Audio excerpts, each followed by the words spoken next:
Hello everyone. Today's topic of discussion is India's new foreign trade policy 2023. India's foreign trade policy is an essential aspect of its economic growth and development. The country has been consistently making efforts to expand its foreign trade relation and increase its exports. Recently, the Indian government announced a new foreign trade policy which came into effect on April 1, 2023 and aims to boost India's trade sector and promote Atmanirbhar Bharat.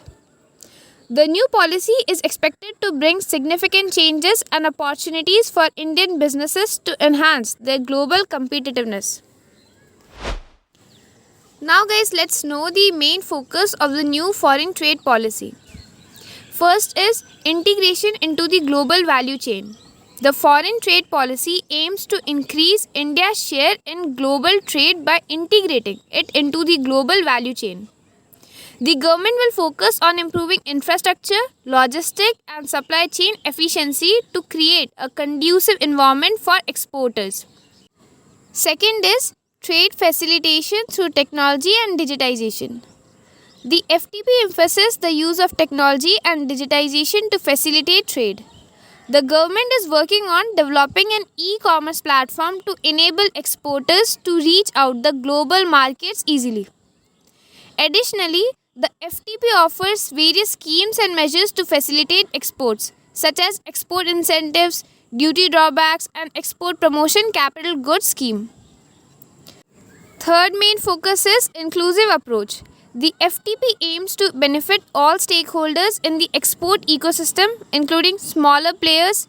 The emphasis on e-commerce and the local goes global approach will enable small businesses to access new markets and expand their customer base. Fourth main focus is boost to exporters. The FTP aims to create an enabling environment for exporters by reducing transaction cost, enhancing logistics and supply chain efficiency, and providing export incentives. This will help exporters expand their businesses and reach out to new markets. Now let us know how FTP is promoting cross-border trade in the digital economy.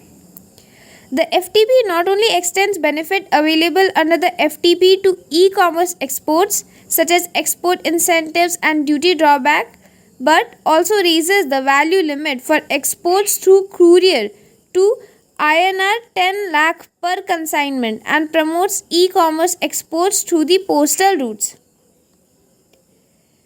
Secondly, the FTP proposes to create e-commerce export hubs to facilitate cross-border e-commerce activities. These hubs will serve as a center for favorable business infrastructure and facilities, making it easier for exporters to engage in cross-border e-commerce activities. The FTP aims to increase awareness about e-commerce exports and conduct outreach activities to educate potential exporters about the benefits of engaging in cross-border e-commerce.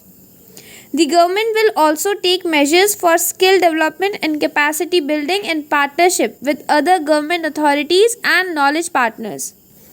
The FTP aims to operationalize Dak Niryat Kendras, which are export facilitation centers.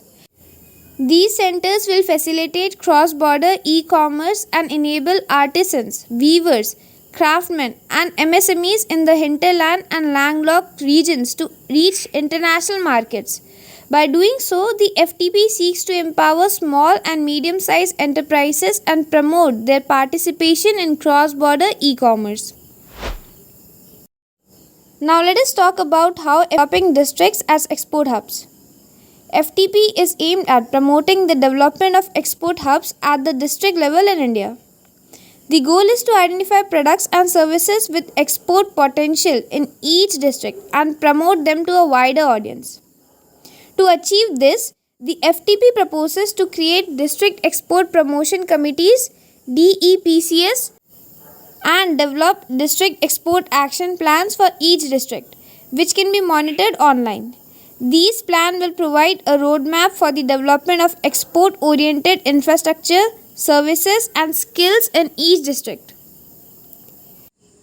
Third point is that the FTP aims to identify 2 to 3 high potential products or services in each district and conduct outreach activities such as buyer-seller meets, trade fairs and workshops to onboard a greater number of exporters. These activities will help connect local producers with buyers and traders from other regions and countries and will help them gain a foothold in global market. By developing export hubs at the district level, the FTP aims to promote decentralization and inclusive growth, enabling small and medium sized enterprises to participate in the global trade ecosystem. Now, let us talk about the towns of export excellence. The FTP has declared 4 new towns of export excellence, which are areas with a concentration of units that specialize in a particular product or service. These towns have been identified to help Indian companies move up the value chain and tap into new markets by leveraging the existing strength of their areas. The 4 new towns for export excellence are in addition to the already existing 39 towns of export excellence.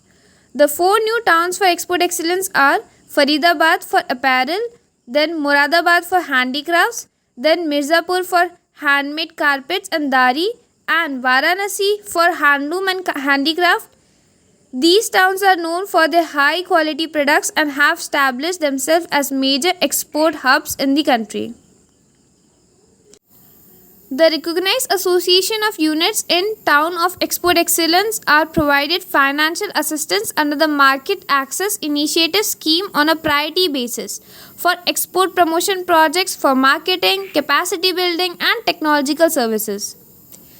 This support aims to improve the competitiveness of the units in these towns and enable them to access global markets more effectively.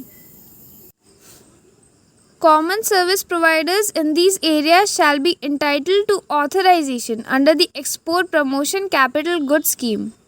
A common service provider is an organization that offers services to a group of people or businesses in a specific area or industry.